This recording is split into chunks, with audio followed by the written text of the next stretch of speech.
বেশি না, মাত্র 1000 টাকার নোটের একটা বান্ডেল নিয়ে আসবেন। আর সেই বান্ডেল থেকে মনে করেন যে 10টা নোট ছুঁড়ে গরিবদেরকে দিয়ে দিবেন। ওকে, তারপরে মাত্র 90,000 টাকা দিয়ে শুধুমাত্র আমার মতো বড় লোকগুলা এগুলো আসলে প্রতি সেকেন্ডে একটা করে কিনে। একটা টাকার বান্ডেল দে তো। এটার মধ্যে টাকা কম কেন? You stupid. আচ্ছা যাই হোক, মনে করেন এরকম একটা 1 লাখ টাকার বান্ডেল নিয়ে আসবেন ব্যাংক থেকে।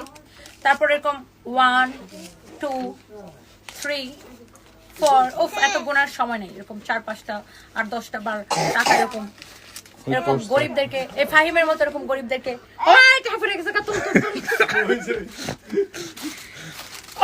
আমার টাকা পড়ে যাচ্ছে। তারপর এরকম ফাহিমের মতো এরকম গরিবদেরকে এরকম ছুঁড়ে ফেলে দিবেন। তারপরে হচ্ছে যে আপনারা এই শাড়িটা, সেই 1 লাখ টাকার বান্ডেলের একটা বান্ডেল, অনলি একটা বান্ডেলের 90,000 টাকা দিয়ে কিনে নেবেন। ওকে, 100 কাউন্ট সুতা।